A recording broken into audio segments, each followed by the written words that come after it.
దర్శకుడు వివి వినాయక్ ఆలయానికి సంబంధించి ప్రైవేటు ఆసుపత్రిలో ఒక మేజర్ సర్జరీ జరిగినట్లుగా నిన్నటి రోజున ఓ వార్త నెట్టింట్లో వైరల్గా మారింది.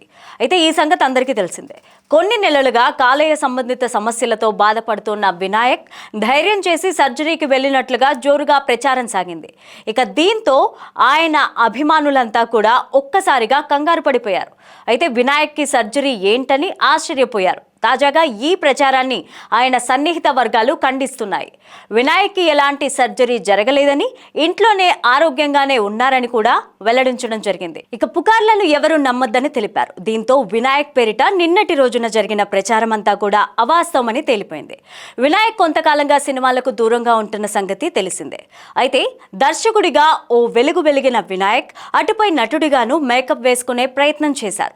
కానీ మధ్యలోనే ఆ నిర్ణయాన్ని వెనక్కి తీసేసుకున్నారు. ఇక పట్టాలెక్కించిన సినిమాలని మధ్యలోనే ఆపేయడం జరిగింది. అప్పటి నుంచి కూడా వినాయక్ పేరు సినిమాల పరంగా వినిపించడం లేదు. దర్శకుడిగా వినాయక్ ఎంతో మంది స్టార్ హీరోల్ని డైరెక్ట్ చేసిన సంగతి తెలిసిందే. సీనియర్ హీరోల నుంచి నేటి తరం జనరేషన్ హీరోల వరకు అందరితోనూ పనిచేశారు. కమర్షియల్ చిత్రాలకు అప్పట్లో వినాయక్ ఓ బ్రాండ్ అంబాసిడర్ గా వెలిగారు. బి గోపాల్ తర్వాత ఆ రేంజ్ సినిమాలనే తీయగలరు అన్న గుర్తింపు కూడా వినాయక్ సొంతం చేసుకున్నారు.